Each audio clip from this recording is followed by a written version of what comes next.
as we were saying, we're back, y'all. We're back after a nice little hiatus. I'm Daryle Lamont Jenkins.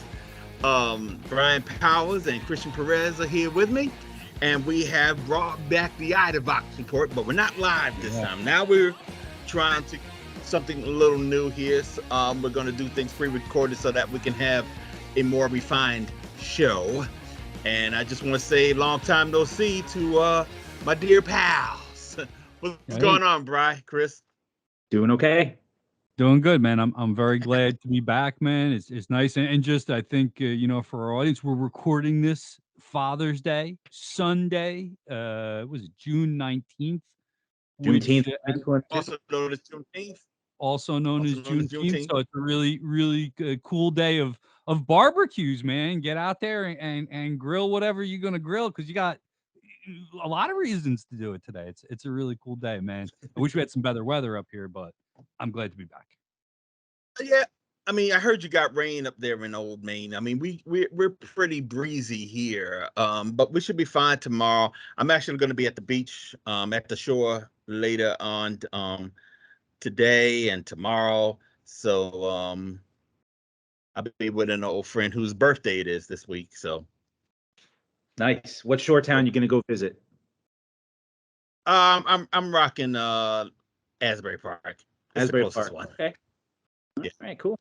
I was in there. I was there last week. I like Asbury. It's a lot of fun. I was there for. I was actually there for the Pride parade last week. 2 weeks ago. Or no, that was last week. But it was pretty crowded. Parking was crazy, but it was a nice parade. Yeah, I bet it was. I mean, it's nice. I mean, I'm finally glad that the weather broke. Definitely. To underscore a fact, I mean, we had 90 degrees, on Friday? Oh, yeah. So, and it's so funny because we're going to get to Idaho in a minute, but I was up there and I intentionally brought a hoodie because when I was in Portland back in September, I didn't bring anything like a jacket or anything, and I knew that it was a little cooler than it is here in Jersey. So I left 90-degree weather to something that was like 50 or 60 still, and raining. So I was just like, oh yeah, I'm glad I brought this thing. But it's like we're waiting for the rest of the country to catch up.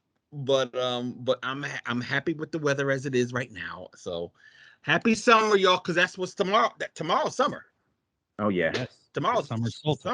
Summer solstice, right? Did that happen? Yeah. Already? What is that? The longest day or the shortest day? I think it's the longest. That's the longest. No, yeah, that's the longest day. The winter solstice is the shortest. So it's gonna start getting short again. Righty. Not looking forward to it. I'm really enjoying the 18 hours of sunlight I get here in the Northeast, man. Like I get up for work relatively early, about 4 o'clock in the morning. Sun's up, 4 a.m. and it's up until 7:30, 8 o'clock at night. I wake up and go to sleep in the daytime. It's something to get used to, having traveled a couple of kilometers north of where I'm used to the sun setting at a little more reasonable hour. Well, I'm just glad that things have, I don't know, I don't want to say toned down, but I'm definitely toned down in regards to winter. I'm glad, like I said, I'm glad the weather broke. I'm glad that we're active again, but with activity comes the old political drama, and that's why we exist again. So, and bear with me, because one of the things that I didn't do before we set up is plug in my laptop, so I don't want to get turned off before I'm done here. So we've all been there. I've panicked. I would say a good 20% of the podcast we've recorded include a period of me panicking because I'm running out of power and didn't plug in my laptop. Panic is a big part of the show. And that's all. And I will say, before there's a lot of things that we can discuss that we're going to be able to talk about. But there has been a lot of activity on my part since I last saw you. I went to there's a new documentary. A lot of people know about alt-right Age of Rage and various other things I might have done, but there is an actual documentary about me directly, and it's called We Don't Walk in Fear, and it was produced by a social justice class out of Villanova University, and they spent the past, I guess, 6 months working with me, going down to the American Renaissance Conference in November, and on April 30th, we sat in the premiere. My mother's in it. She was the one who came up with the title because she said it was a quote coming from her in the documentary. My mother and sister are in it. Senator Chris Coons of Delaware is in it, and I'm in it. And this office is in it, and with more flags. And I'm glad they shot it. How did they find you? Well, the thing is, John O'Leary is the professor that has put together this class, and he's been wanting to work with me for years. But I ended up signing contracts with a whole bunch of other things first and foremost. So unfortunately, I was not available, and then finally things simmered down to the point where he said, "Okay, I want to try this again." I said, "Yes, let's do this." And they came to this office, which I'm really glad they didn't do now because it's all cluttered up and it really needs some work right now. But they shot some things here. They went and shot some friends of mine. They're still alive, and it came out pretty good. It's only a half hour long, 35 minutes long, but that's a real. They stuffed a lot in that 35 minutes. Nice. They got some old stuff for me from when I was a kid, like old artwork. I mean, it's just like it's really into the nitty gritty. Of course, my family, who really doesn't get involved with my political world, they have their take on what it is I do and how it is I do it. And then since I'm bringing the Father's Day, we talk a lot more about my father, which is good. I really needed that to happen. And we did the premiere over at Villanova University. And Villanova, as I said before, Villanova is where the students come from, where the class is held. And we played to a packed house. The premiere was a packed house, and Nice. it was a beautiful thing. And I really want to send my love and appreciation to everybody that worked on this. And hopefully we'll work together in the future and possibly be on this podcast at some point. So how does one get a hold of this movie and check it out, man? Well, I do know the only thing right now is that you can see the trailer. We have the trailer, and I can show that. But it will be right now it's going to go through a few festivals, and from there, who knows? We haven't released it just yet. But so I'll keep everybody posted as to when we are going to show it to the masses, so to speak.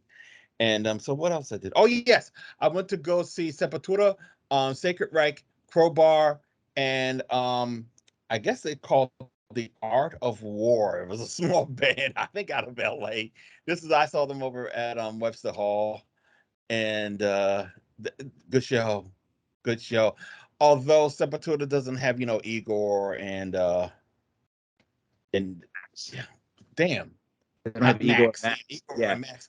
Although I'm mad because they played in Connecticut and I couldn't go.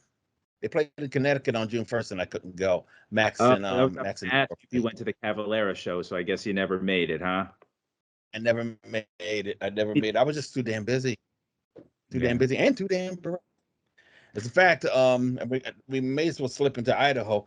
I had to do a GoFundMe for to get out to Idaho. I was going to do Idaho and Florida because I thought Florida was going to be hot. Florida's been a little quiet, actually. Idaho, but I had it's like the biggest story in the country for a day. It was mentioned by President Biden. Actually, mentioned it in his speech, and I know that you were telling me about this event for the last few weeks. I mean, you knew It's something we didn't have any idea what was going to unfold there, but I wanted to ask you, like, we know this Patriot Front group of dumb fucks who keep screwing up everything. They stuff guys into the back of U-Hauls. It seems to be their modus operandi. While They, trying to they make themselves look good when they're busted. oh man, they screw up everything they touch. It's like Laurel and Hardy tried to put together a Nazi crew, man. It's I mean, does anybody look tough in khakis? Like, we need to be honest, right? They showed up with their little caps and their khakis and their backpacks, and like they literally wanted to just assault gay people. And it's they only got charged with misdemeanors. Like, that's all it was. yeah, right You know, now. it We'll was see. Yeah, you know, that's all conspiracy they to got. riot. They went there to hurt people. They didn't go there to riot. They went there to assault people. But Well, let me break it down as to what is going on. First of all, for those who don't know what we're talking about, a couple of weeks ago, we found out that there was a somebody from the so-called Groyper movement, the American Firsters movement, named Vincent James Fox. He and turns out a few other white supremacists moved out to Idaho, in particular places like Coeur d'Alene, which is the town that everything went down in. Coeur d'Alene was the original stomping grounds of Aryan nations. All right. But Aryan nations is no longer there. They pretty much got sued out of existence. And still, even though you got rid of the organization, you still have the members, you still have the people there that feel that way. So people like Vincent James Fox, the white supremacist, feels comfortable in that area. And for the past couple of months, they've really been focusing on trying to make the entire state pretty much a white bastion, a white power bastion. I mean, it's because it's pretty much the easiest state in the world to do that in, especially when you consider what kind of lieutenant governor they have up there, who is working with the freaking Groypers. All right. And well, there has been a couple of threats against the Pride events that were going to be happening in June. This one came with guns. And reason why I brought up Vincent James Fox is because he moved up there, started agitating against the Pride event that was going to happen in Coeur d'Alene. Ironically, it was being held in the same park, in the same band shell that Aryan Nations used for their rallies. And when Vincent James Fox did that, a group called the Panhandle Patriots came on board and started announcing that they're going to protest this event, pretty much crash the event with something that they called gun delaying. How witty. Now, I gotta tell you the history of the gun delaying thing. Panhandle Patriots a couple of years ago, just 2 years ago actually, started doing annual rallies since 2020. After that year, they responded to an internet lie, an internet hoax, that Antifa was going to come to Coeur d'Alene to just start wreaking havoc. So they pretty much all mustered up in Coeur d'Alene to try to push Antifa back, but Antifa had no intentions of going to Coeur d'Alene. Antifa didn't put that out, but they came out anyway. In other words, they spook themselves, or somebody else spooked them. Yes, that's exactly it. So they celebrate spooking themselves every year. They had another thing last year where they all came out and said, "Yippee-ki-yay, we beat the Antifa." And this year, normally this thing is held around the earlier part of June, like June 6th or something like that. And they heard about this event and they moved it up to June 11th. And that was when we saw what we saw. I mean, we saw the everybody starting to agitate because they did a video in which they said that they was going to come out there and confront the Coeur d'Alene rally, which was called Pride in the Park. And so everybody that was trying to protect the Pride event pretty much came out. And they came out from Washington, they came out from Montana, they came out from Idaho. Yes, there are leftists in Idaho, and it's pretty funny watching a pride event rout neo-Nazis in Coeur d'Alene. And there was a few people out there with their guns and swinging them and all that. I would have brought mine, except I didn't want to bring it on the plane. I thought it was a little bit too much of a hassle. And it would have been, because in the end, it was a nice, peaceful event. Everybody had a good time. We pitched the fit with a few neo-Nazis that wanted to walk around and try to argue with folks, try to declare fascism as a great thing and all of that. And then Patriot Front showed up. And this was the funny thing. This guy named Matt Shea, who was a former House representative in the state of Washington, who got kicked out, pretty much got expelled not too long ago, because he was calling for violence and actually participated in a few big-time militia outings. He was trying to lead a march into the park.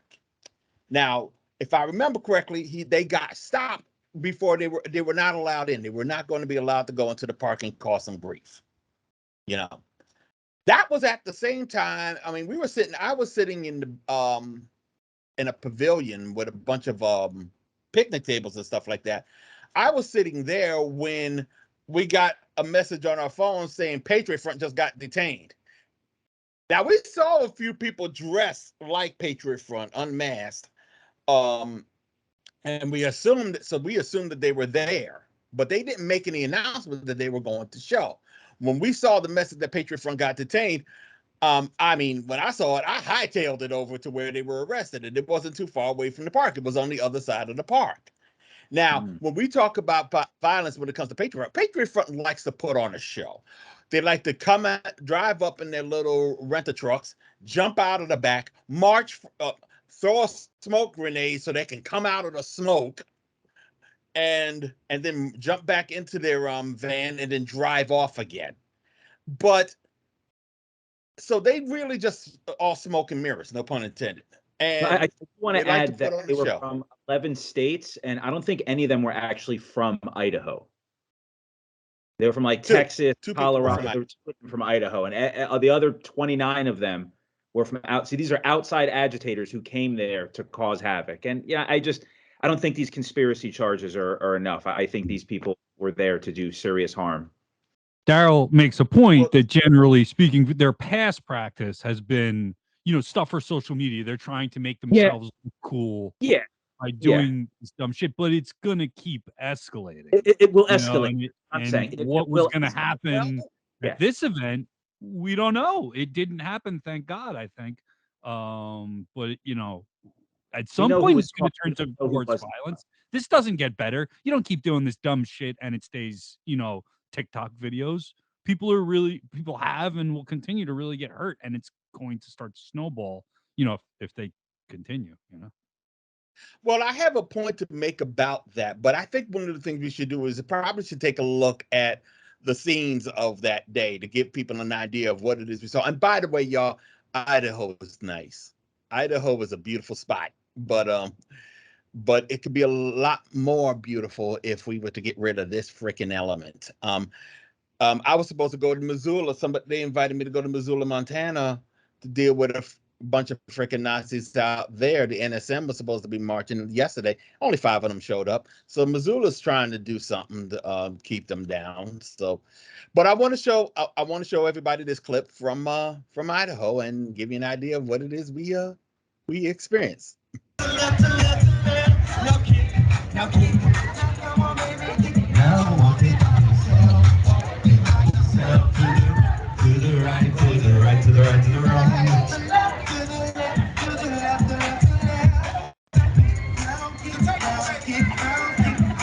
I'm in Coeur d'Alene, Idaho, and behind me is the Pride Fest happening, Pride in the Park, and on the other end, right back there, you see a bunch of folks in camouflage and militia types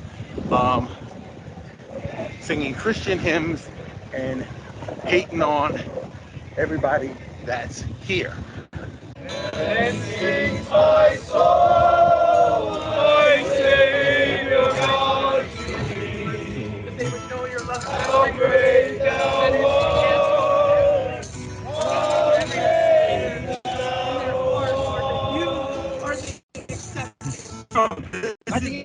whole indoctrinated process. This is indoctrination. This is indoctrination. Oh, this is true. Yes, it is. This is true. Preaching the gospel. This is indoctrination. How y'all doing today? Good. Thank you. Can I have one? Yeah, Huh? you can have one. Yeah. All right, down to Nothing but hatred for people that are not like you. Fascism is the cure to what? To you. Say it out loud. Dude, say it loud. What do you want to do, dude? Say what you want to do, honestly. Say your full chest, you fucking pussy. Say it. Hey. I mean, just because you control don't. the fucking media. You guys control the media. We control. Who controls the media? Don't say it. Don't say it. Don't say it. I'm gonna have a field day with that one. Okay. Say it. Say it. Fucking Nazi. You almost flipped it up. Say it. No. Well, say what? The Jews control the media? Yeah. Is that true? That's what you're Do you saying, think man. that's the case? I think that's the case. Do you think that's the case? Because that can be proven one way or another. All you have to do is look at the board members of Jews. You know what my father used to say? You know what my father used to say? No reason why we can't. Which means that we are in just as much of the position as anybody you claim to name is running the media. We're all in the same damn position. We'll see ya. So, I'm having a good time today. You know, it's funny. It was really dark and gloomy around here for the Pride Fest. It was threatening rain. Then Patriot Front gets arrested for trying to jump out of that van and do a march. And the skies are bright again. I'm here. Oh, okay. Oh, well, I got a video. So they're good to go. But that's what's going on right now. Oh, they're closing up. They're all ready to go. Bye-bye, Patriot F.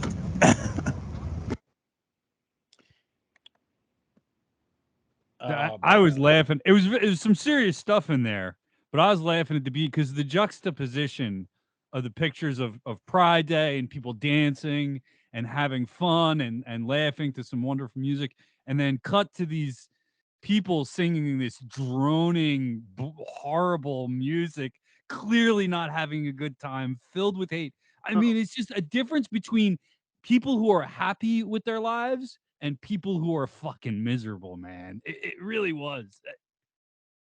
Yeah, and they had kids there, right? They had kids at like a hate event, and they want to talk about other people being groomers. You're literally grooming kids to be bigots, to be violent, to be monsters. It's like every gimmick they have is misdirection. I mean, this is the new thing now. All gay people are groomers. All trans people are groomers. It's when we see the pedophilia, the assault, the abuse coming out of the right wing, coming out of conservative institutions, the Catholic Church, the Southern Baptist Conference, right? All these Southern and conservative politicians. I mean, it's always misdirection with these people.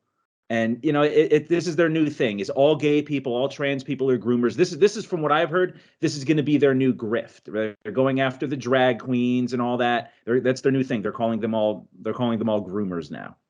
Whatever. Yeah, incidentally, there was another white supremacist, white power crew called Red Ice.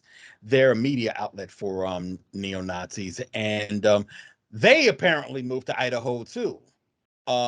One of the more prominent guys from that crew pretty much stayed at the band shell and videotaped all the performances and put it all on his Telegram account.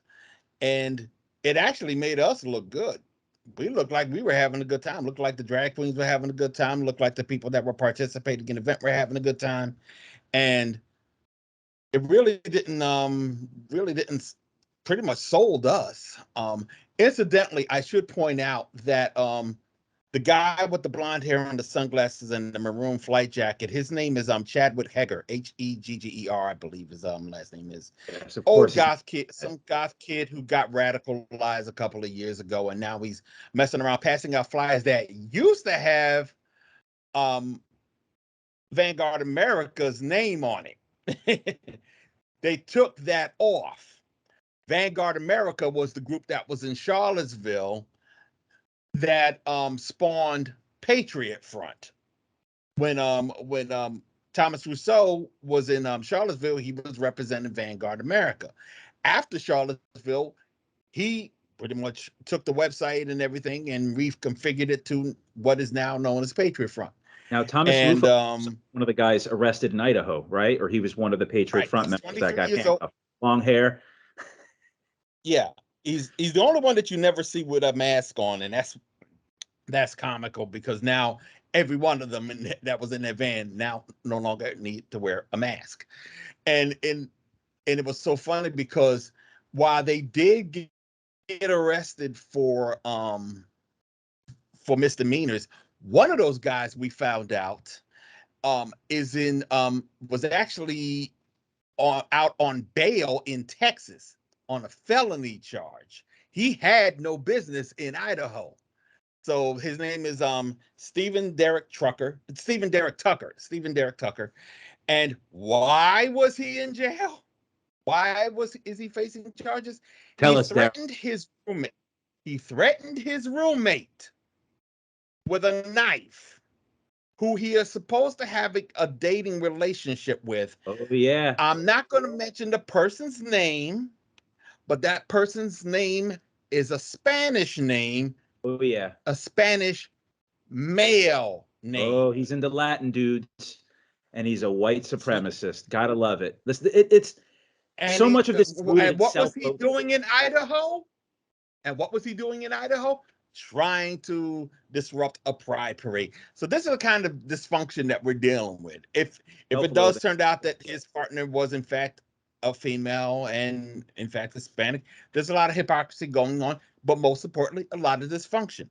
And these are to your point about, yeah, exactly. They want to dress up and play cool, but like they wear masks or they're afraid to let people know who they are. Some of them, there's no doubt in my mind that a good portion of them are closeted gay, that they are attracted to women of color if they're not gay, but that's who these people are. We're not looking at the best and the brightest of the human race. We're looking at the most ignorant, mouth-breathing elements of our society, and this is how it manifests. Self-loathing, self-hate. Like they hate who they are. So they want to hate everyone else. That's true. I wanted to talk. Sprinkle in anti-Semitism. I guess I wanted to ask a little bit, and I think what really disturbs me, and over the last couple of months, as I've seen this online and this narrative against the LGBTQIA, we all have people in our life who are gay, who are transgendered, who are not a cis, white dude. I mean, most people aren't cis white dudes, and I guess hearing this narrative kind of start to escalate over the last couple months has got me genuinely fearing for lives of people whom I love. And when I hear this going on out there, I know that, and you see this one white supremacist whose mom has thrown him out of the house, wants to disown him. Yep. It's like had it up to here with him, and I can't blame that woman for doing what she needs to do to protect her own safety in her own home. That's fine, but what I think I've always stressed is that dealing with this kind of attitude is something you have to have a connection with somebody to do.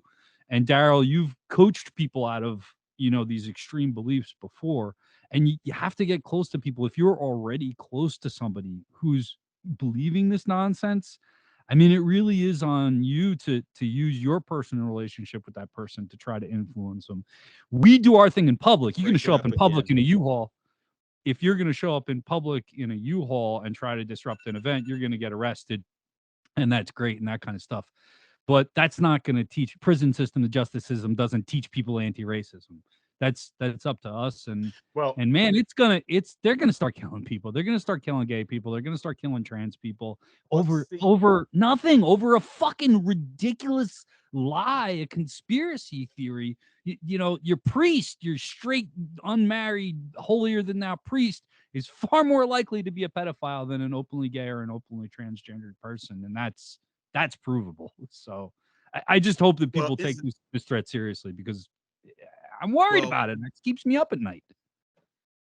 Well, here's the thing, is really interesting too. When I landed in Spokane, because Spokane is only maybe about 30 minutes away from Coeur d'Alene, I was picked up by a guy who I helped transition. I helped turn over a new leaf and all. And we spent the time, I mean, he was really violent back in his day. I mean, I knew him when he was a Nazi. He was completely nasty. About a decade or so ago, about 17, 16 years ago, he firebombed the Jewish synagogue. He firebombed the synagogue, and he went to jail for a good decade or so. And while he was in jail, that's when he started changing, and we started corresponding via letters and things like that. And he's a good dude. He's a good dude. And we went around Spokane. It was raining, but we went around Spokane looking at all the places he used to sleep at, if you can catch my drift. He didn't just, he ran away from home. He was one of those kids. He was always catching all kinds of hell. And on by white supremacists. He was pointing out the place he used to sleep. Yeah. So again, they talk about, and like I said, he was really. They talk about grooming, but they seek these kids out, kids with emotional issues, kids with social issues, loners. Like, that's grooming. They go after these kids, turn them into monsters. And like that's the actual grooming. But again, it's always projection. It's always misdirection with these types. I mean, they specifically want to go after young men. And I would tell you also, before we go on to the next thing too, because I think everybody was on edge until after the event was over. We just knew that there was going to be some sort of violence that was going to happen. We thought that people were going to get hurt. We thought it was going to be Charlottesville 2.0. And to be perfectly honest with you, I think that's exactly, I mean, even though Patriot Front is not known for their violence or whatever, they're not known for engaging as Patriot Front, you're talking about a group that is literally a front for some more violent organizations out there. And when you think about the fact that there were some folks in the park who allied themselves with the Patriot Front types, who were armed, who were ready to start swinging on anybody at every given moment. Everybody was just eyeing these folks that were carrying their the biggest AR-15s that they can carry. Don't worry, we were carrying too, or at least they were. I couldn't. But the thing is, what I think, what my hypothesis is, my theory is, Patriot Front was going to jump out of that truck, throw that smoke bomb, go come out of the smoke, acting like that they're the big conquering heroes, and people were going to heckle them. People were going to start shouting at them. People were going to start throwing things at them, and that, in the name of self-defense, will have been the cue of all those folks that were on the ground. Because Patriot Front has a rule: when they're doing actions, they can't have weapons. But that doesn't mean that their supporters can't have weapons on the ground as they march on through. And if they saw somebody trying to confront Patriot Front as they march, they could have started shooting. I think that that's what they were trying to provoke. Luckily, that didn't happen, because they got nailed before. They said that they some concerned citizen had called it in, saying that they were jumping into a van at a motel someplace, and once that U-Haul truck came in, they just pulled it over. Patriot Front actually had video from not just the inside of the van, but inside the prison. For some strange reason, they were allowed to keep the camera. I don't know why. But that's what was going on. I mean, I think that there would have been something nasty if Patriot Front didn't get snagged at the end, because it was at the end of the event. I mean, that was the way we ended it. The fallout. Let me ask you a little bit now, and we're a little bit over time, but that's all right, because this is important stuff. As far as what happens now, there's not many serious charges pending. I guess they've got some kind of like intention to incite a riot charge or something like that going on. But let's just say we do see more charges come out. They get more serious. Guys are looking at serious jail time for this action. What kind of effect does that have? How big is Patriot Front? How much of that kind of police attention really can this group take before we start to see them dissipate? I know they may form up into other things down the road, but how strong is the group, and how much can they really withstand? Seeing all the members get locked up. They don't have a lot of people around the country. I mean, that's why there was only 31 of them in that van. But But I'll be perfectly honest with you, I don't see anything really big happening to them. I mean, they got popped, they got bailed out the next day, with the exception of Steven Trucker, who might be looking at a bail violation or something like that. And I don't really see anything happening to them in the courts all that much. They got an arraignment on August 1st, and they're going to all come back, and they're going to do their whatever pleas or whatever it is they're going to do, and they're going to drag it on through, and they're going to move on with their lives and do yet another event. That's the thing. That's what we're just going to have to look forward to. They're probably going to catch a little bit more hell because one of the things that's also we should bear in mind is that Patriot Front, even before all of this, was doxxed to death because there was a leak. And we got a bunch of information thanks to Unicorn Riot, who put it all out there. And we was able to put the names with their faces, even their fake names with their real names. So Patriot Front as this organization is really not the concern. But like I said, they're literally a front for other groups. They can be, it could be the base, it could be Adam Waffen, if those two groups exist. It could be a totally different thing, and that's what we have to look out for. Remember, Buffalo happened with somebody who there is no connection to any of these groups. So all they could be doing is planting seeds for some lone wolf idiot to go out and do something stupid. And that's what we got to look out for. That's what we got to protect ourselves from. And bear in mind this. We was able to basically hold the line in Idaho. There were a couple of places around the country where Proud Boys and other groups were confrontational with some of these pride events that were happening that same day. So I think one of the things that we're really going to have to start telling people was, hey, look, if you know things are going to be hot, be prepared. That's it. I mean, if you can carry, but protect yourself, protect your organization, protect your event, and most importantly, protect the people that are attending that event. Because these idiots keep talking about how they should line everybody up and shoot them. These are people who are like swinging on folks simply because they're in drag. That's not supposed to be happening, and we're not supposed to be sitting up there and take it.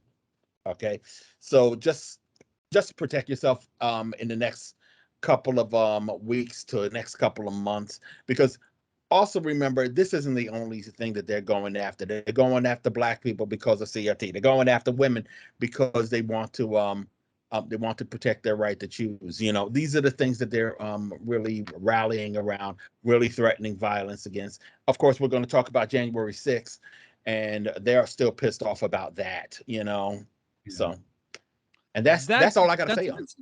Yeah, that's a good segue into January 6th, because I have been obsessed with the hearings. I've watched or heard every minute of it. I've watched every piece of coverage I can find. I've listened to all the, I guess what you might call the mainstream media angles. A lot of blame, at least as far as we're concerned and what we focus on in IDAVOX work, the Proud Boys. The Proud Boys seem to have played a pretty significant role in planning out and breaching this Capitol. I haven't seen any like this guy had this map and went through this window, like very specific details. But there's a documentarian who's testified before the committee that was embedded with the Proud Boys and said they kind of broke off the march early. That they were scouting they were scouting out the Capitol in the days before, and kind of helped lead this into what it ultimately became. What do you know, Daryl? I guess I wanted to ask you about the Proud Boys, and what do you know about their involvement leading up to and including the day of January 6th? Well, what's interesting is that the Proud Boys definitely made this clear even before January 6th. That they were going to be a part of this, and they was going to play by to the beat of their own drum. I mean, they showed that on November 14th of 2021. They showed that on December 12th of 2021 when they was going around stabbing people. And December 12th, they got stabbed back. They lit up that banner on from the Black churches, So we knew that they was up to something. So much so that their regular hotel closed down for that day because they knew that they were going to try to patronize it, and they didn't want them to, and it showed itself to be what it is. Now, I will tell you that there are people who was in Idaho that have yet to be arrested that were with the Proud Boys.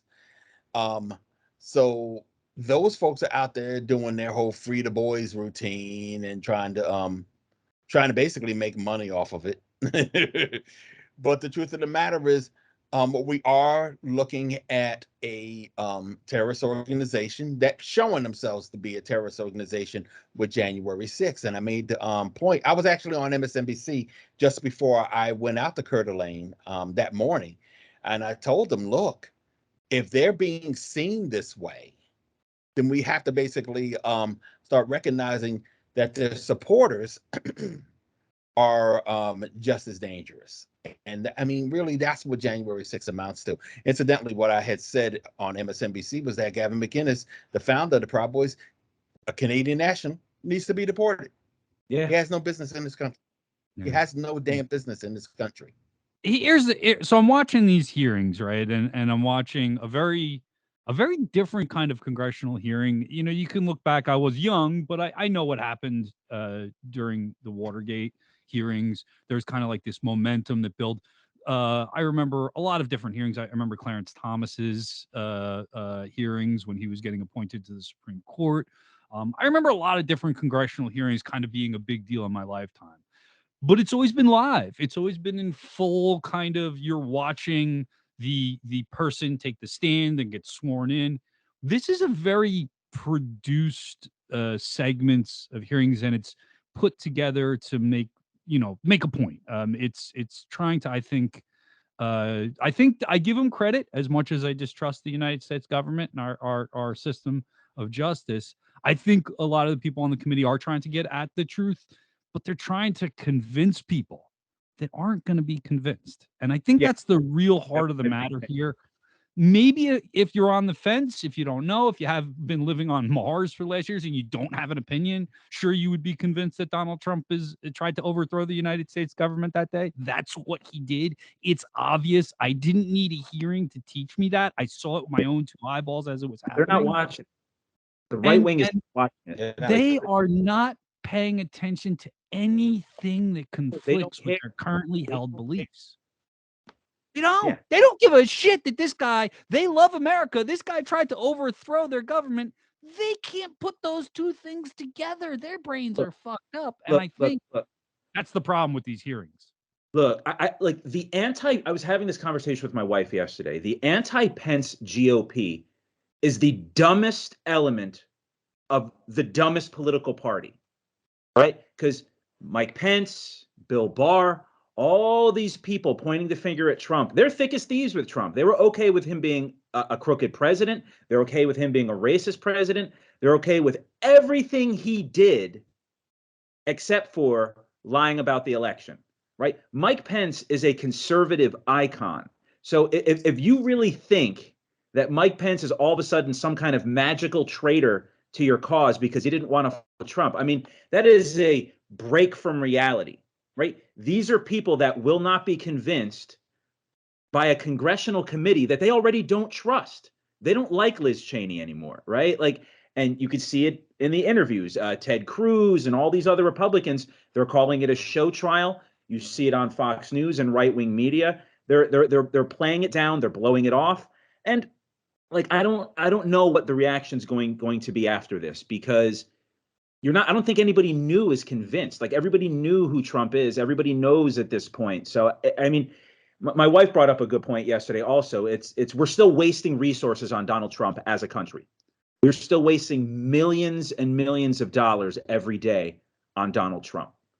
And I don't know what's going to happen afterwards, because is he going to be kept from being able to run from office? Because Trumpers are still running for office. He raised $250 million for his defense fund that never existed, which is automatically being funded to MAGA front groups. So, I mean, I don't know what's going to come out of all of this. I mean, it's a good thing. It needs to happen, but I don't think we're going to get out of this what Democratic leadership always seems to think we're going to get out of it. I mean, again, we're dealing with the Democrats here. Yeah, and I think that's really the most frustrating thing about this. It's not so much that we can't do it, it's that we won't, or rather, it doesn't look like that we don't have enough confidence that the Democrats will do anything. And that is scary. Who are we putting in office? If we talk about, in passing, about the end of democracy, if we're talking about, and we're just showing just how many laws are being broken, and we do not even have the confidence that our leaders will convict. Yeah, I mean, look at is an unstable country. Yeah, I mean, there were reports coming out about within the past month of Senator Dianne Feinstein losing her mind. Like, she's suffering from dementia. Her aides are talking about it. Other lawmakers are talking about it. This woman is losing her mind. She's unfit to be in office, but we have a Democratic lead, like a Democratic elite, that is just gaslighting people about that. Right? Like we can't even not the Democrats are on our side, but the people that are supposed to stand up to the fascists are already gaslighting the country on their own with their own lies, right? Agreed. So I mean, it's terrifying. Like I'm scared of this country. The description that best describes the Democratic Party over the last 20 or so years is style over substance. They say one thing and they do another, and how they still get credit for, like wanting to reform the justice system or, wanting to actually fight for economic justice is beyond me. You have a political party which is completely funded and supported by corporate America, pretending to be about proletarian issues, and they get away with it. And when we look to, okay, what's going to happen from this? I mean, you're not going to convince Trump supporters that they've been wrong. To do that, they'd have to admit that they got grifted. And that's psychologically, that's very hard to admit. Listen, I'm a guy, that's experienced some trauma because of my political affiliations and had to rethink the way I thought about politics. It was an extraordinary, psychologically challenging thing for me to face reality about my own political beliefs and admit that I was wrong and admit that I shouldn't have been involved with the Green Party. Not that I'm going to mention who it was. But, to go back and admit that for 4 years, I spent a lot, 80% of my mental and physical energy supporting something that turned out to be wrong was something that took me probably about 2 years to do. And so, there's that. But to get to a point of where we hold them accountable, like where we might throw this lawyer Eastman or maybe even Donald Trump in court and try to prosecute him for these crimes, you need the Justice Department to act. You need Merrick Garland and these people, who are political appointees and stuff to do something that's maybe politically risky, politically challenging, and might not work. What if they get acquitted? And that's their mindset. And that's why I still don't believe that you're going to see any significant charges taken against Donald Trump or his immediate family. They may throw Eastman in jail. They may throw some of these, Giuliani's already lost his lawyer's license. Every lawyer that was involved has gotten disbarred at this point. That's pretty funny. But when it comes to taking on a former president and trying to throw him in prison, I would be very amazed if the intestinal fortitude exists within the Democratic Party to take on that challenge. But that is, in fact, what Germany didn't do to Hitler when they had a chance. It's the same fucking thing. They had a chance to crush the guy. Oh, better and yet, the Weimar Republic said, fuck it, we're not going to mess with this dude. It's too much trouble. We'll let him do his little thing while we run the government. And it turned out as it did. I think you see the same thing with the Democratic Party. And at some point, people are going to wake up to Trump's bullshit. They're not. See, this is the important thing to remember. I'm glad you brought up the Weimar Republic, because the Weimar Republic is being used by the centrists, by the elite Democrats, to go after progressives on, because they said if we didn't support the Weimar Republic back in the day, and that's how we got Hitler. And the same rule applies here. Well, you assholes are basically throwing us to the wolves because you want to try to maintain a mainstream. We want to try to maintain the status quo that's crumbling around you. Yeah, that's what the Weimar Republic will happen. That's what happened there. Weimar Republic was trying to maintain something that no one else wanted to maintain.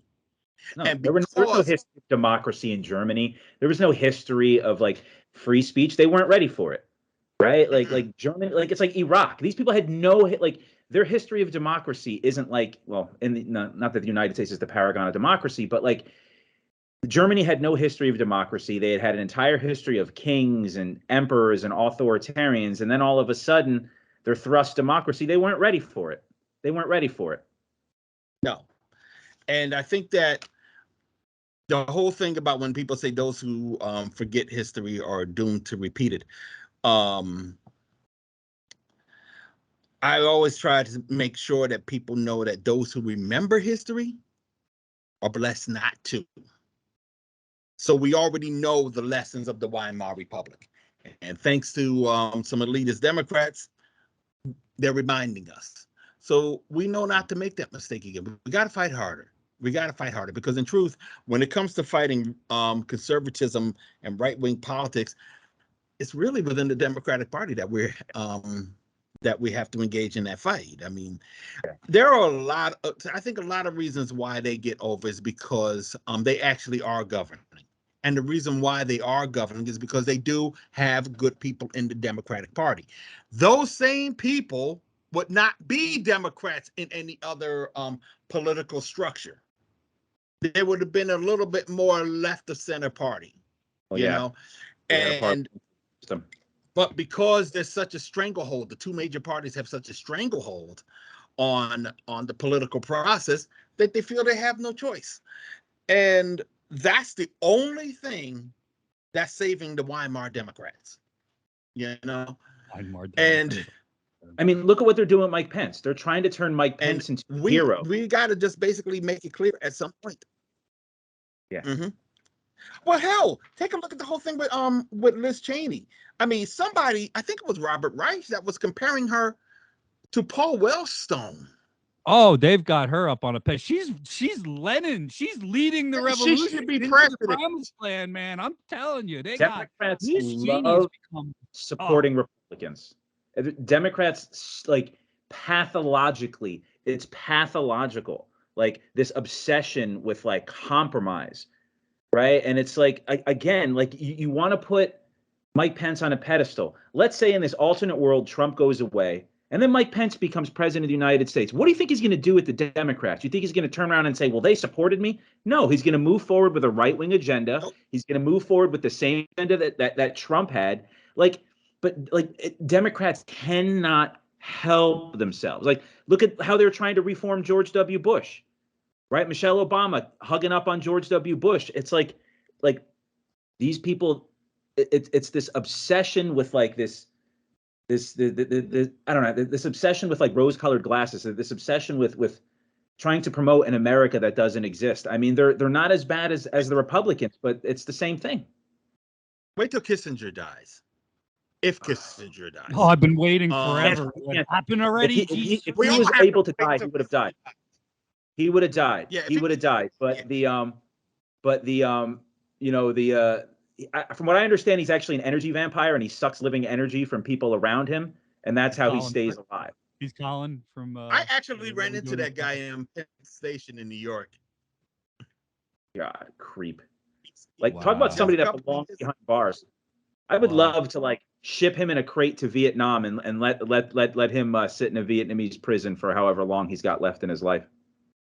I do think but all the things we're saying about him now, there's going to be all kinds of tributes coming from various Democratic circles that are going to be like, what the fuck are you doing? Oh, yeah. Oh, yeah. We respected him and blah, blah, blah. And we're going to tear into anybody that does that. They may as well. You know what? Let's just do a preemptive strike right now. Don't do it. If Kissinger dies, I got to say if Kissinger dies, do not pay tribute. Do not say anything positive about the dude. You will be ostracized. I assure you. They will. You will be ripped apart on Twitter. I promise. If Twitter, I can see it now. He was a great statesman. You know, he engineered the Sino-Soviet split. Shut up. We already know what it's going to be. Well, I with mean, the January 6th stuff, I want, I guess, because we got to talk about your music video before we go, man. Because Daryl's we got in a music video, we have but now gone I from will. I January 6th mean, to Kissinger.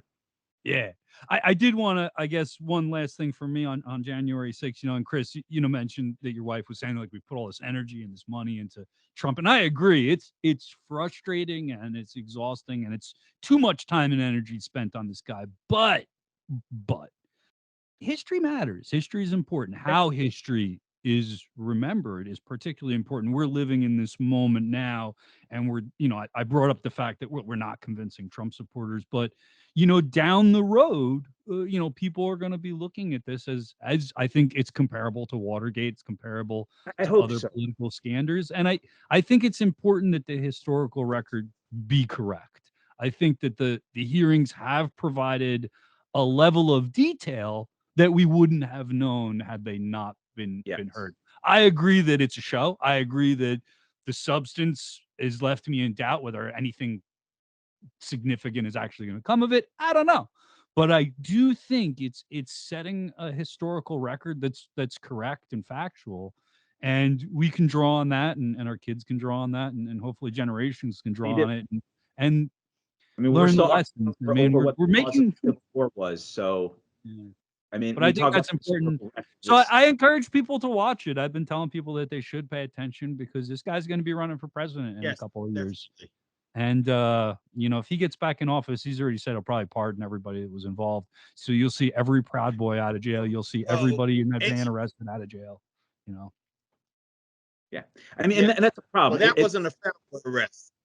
That wasn't a federal arrest. That was Idaho, and those idiots might pardon them anyway. But so one last thing before we get going, I want to just let y'all know that I have made my first cameo appearance in the music video. Actually, there's two things that are going on. One, there's a group called Potbelly, a punk band called Potbelly that's going to be that actually has some spoken word that I did for them in a couple of months ago that they're going to incorporate in one of their songs or on their latest album. I'll keep you posted on that.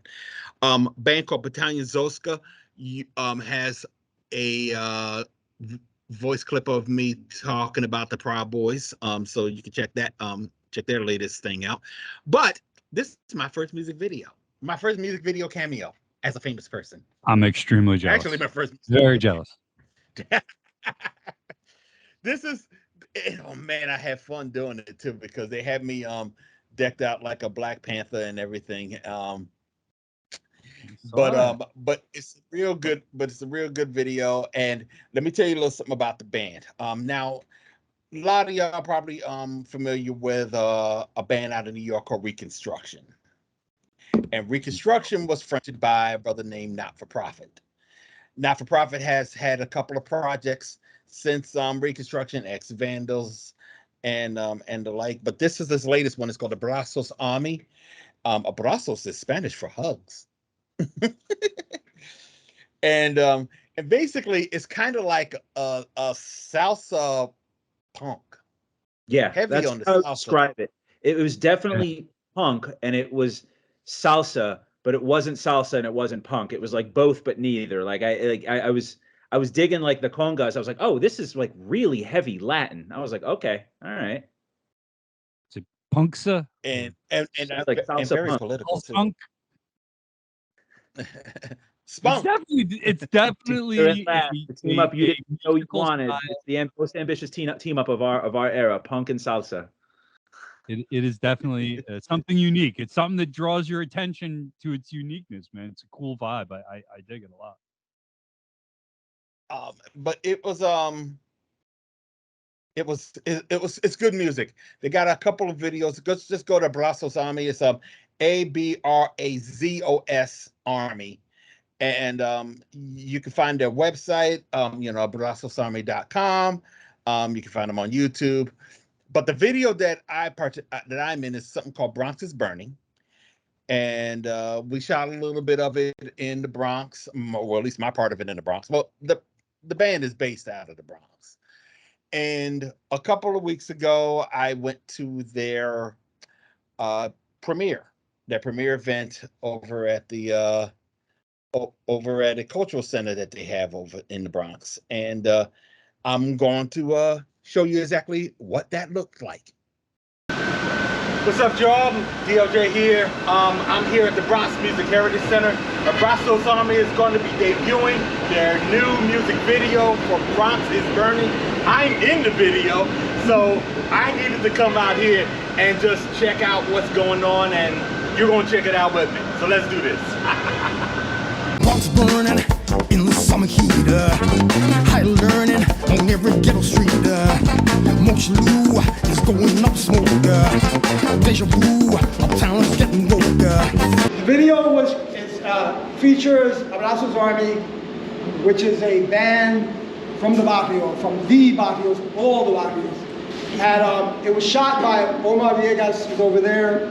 You know, this song isn't about him, you know, it's about a movement, it's about a people, you know, it's about history, it's about the present, you know, I think we live in a very self-centered society these days, you know, it's just like the same old bubblegum bullshit all the time, you know, so hopefully, like you said, it'll make you think of something else, you know, broaden your mind a little bit more. So where'd you get to church? Why did we go to church? No, where was what church was That's the People's Church on 111th Street and Lexington Avenue in East Harlem, the barrio. It was a church that the Young Lords took over back in the early 70s. And yeah, so we shot there. So the guy that was kidnapped, what does he represent? And what's the symbolism behind that? Well, first, his character is the principal, or, you know, the guy who runs. He represents you know, history, the white man's part in it. And, you know, that's why he's, you know, involved in the school. You know, we thought it'd be a good idea to throw some images on him to, like, you know, a la, you know, Kubrick style, and, you know. As a side note, the actor Paul Nagai, how do you pronounce it? Exactly. Nagai Zach, right? In actuality, in real life, he's a left-leaning activist from way back. So he was down, and he was like, you know, why can't you guys hit me in the face with the camera? So yeah, I don't know if you guys caught it, but when we're marching him out of the church, the person who's actually holding him is actually a former Black Panther and a former member of the Black Liberation Army in real life. And so in a human chain, in Elijah for the fire from heaven, the torches at 7-11, the dynamite, the mighty night. It's really just about at least expanding people's minds, because like you said, you know, 9 out of 10 times, what you are going to see and hear is going to be something brought to you with that very same system that was designed to oppress you. Yeah. So at least same algorithm. You know, wants you to do something. Yeah, so the hope is that, if anything, we're wanting you to do something else.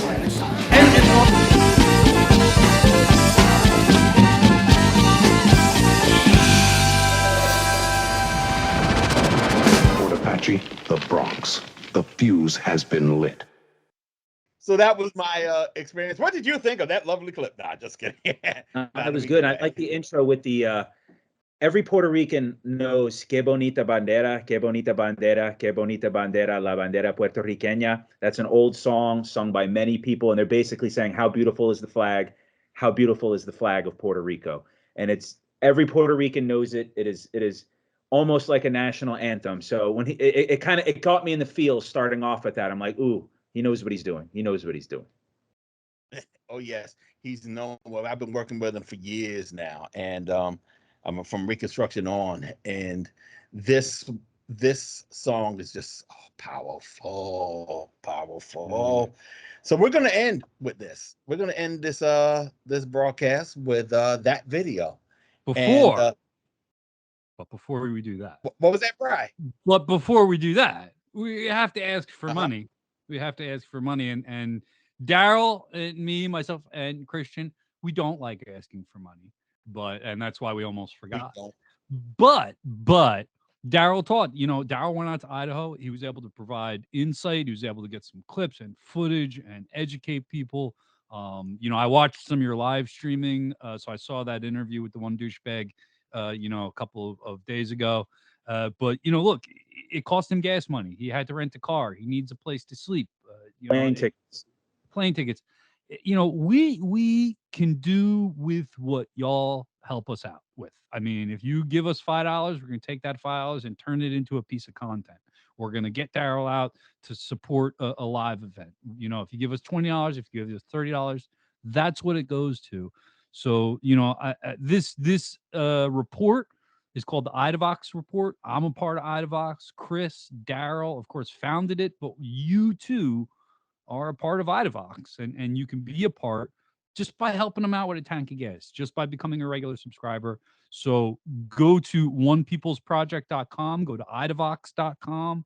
If you'd like to join Revolution Radio's editorial board, you can go to revolutionradio.com. But if you help support this show financially, then it's going to get better. It's going to get more intense, and we're going to be able to cover more events. I know Daryl doesn't want to be the only guy out there working on anti-fascist work. This is a team sport, and one of the biggest members of our team are financial supporters. So please, idavox.com, onepeoplesproject.com, onepeoplesproject.com. Tax deductible donations. It's a nonprofit organization. Go there right now while you watch this awesome music video and give us a few bucks so we can keep producing these wonderful podcasts. There we go.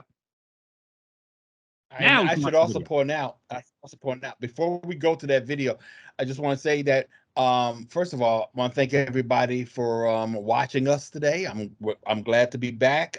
Glad to see Brian and Christian once again. And there's going to be more people. We're going to have guest hosts coming up, and we're going to have a time of it. So I don't know what we're going to do next week, or probably going to be back in about 2 weeks. I don't know. I don't know when we're coming back. When we're coming back. I think 2 weeks. I think we're going to try to do 2 shows a month for the foreseeable future. And it really, it really depends on the contributions rolling in, how many we can produce. We don't have corporate funding, right? We don't have Trump's $250 million off funding us. We don't have none of that's happening. No shady donors. This is all fan funded. This is crowdsourced. This is the people. This is a people's funded project. Yes, indeedy. And what a project it is. I mean, there's a reason why we call the organization One People's Project, because only as one people can we get these things done, and this is living proof of that. So again, thank you all for watching, and thank you all for listening if you're listening to it. But it's time to go. I'm so glad we had this time together, and I want to leave y'all with Bronx is Burning by Brazos Army. Y'all take care until the next time. Peace. Defendiendo siempre nuestra bandera puertorriqueña. Qué bonita bandera, qué bonita bandera, qué bonita bandera, esa bandera puertorriqueña.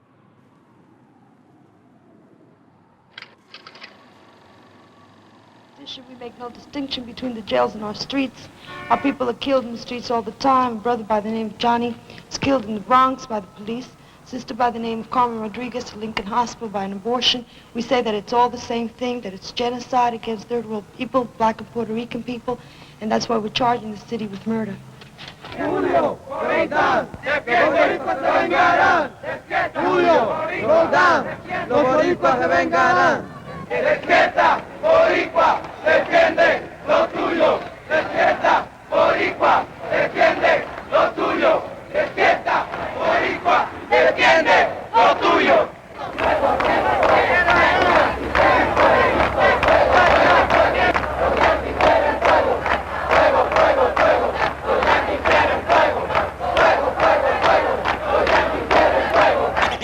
Uno, dos, 1, 2, 3, 4. Once burning in the summer heat, high learning on every ghetto street. Motion Lou is going up smoke. Deja vu, uptown is getting woke. Strike a match and pass the gasoline. Break scratch, ain't always drum machine. For them roads, raising in the sun.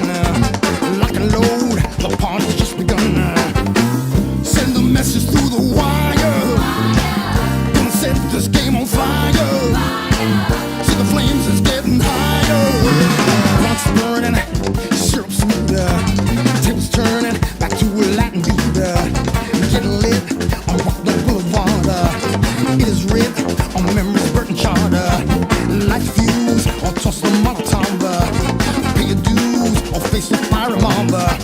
Fireworks, ashtray on Pelham Bay.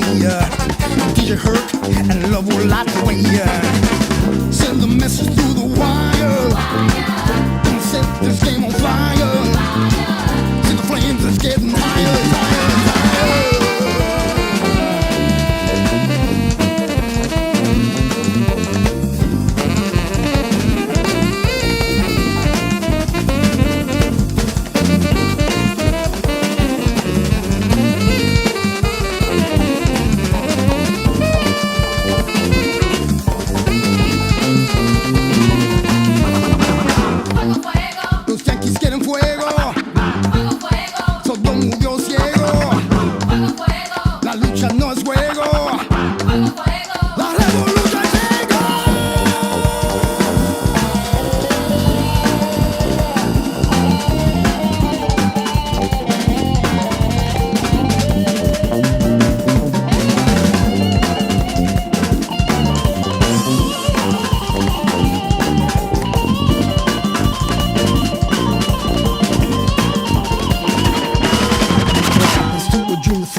Mockingbird, as children building in wall, preparing for the rise and falling riders hide inside the flames of Venice City Hunger Games with firefights on Morris Heights. They roam the days, we own the nights. A crew on Sedgwick Avenue for Anthony and Amadou. Ain't no peace for the police force, so people see the grand concourse. The stone show in Cortona Park will unto dark and light the spark and feel as the city burns. Hong point of no return. The phoenix rises from the fire with matches and a burning tire. My soda in the flame, and soul in a human chain. Elijah called the fire from heaven.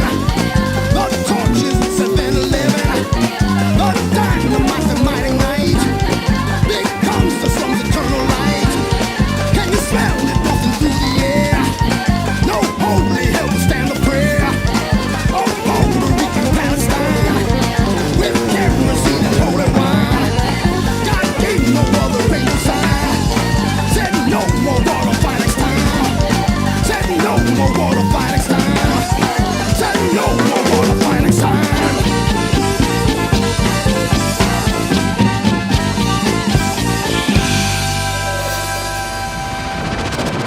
Fort Apache, the Bronx. The fuse has been lit.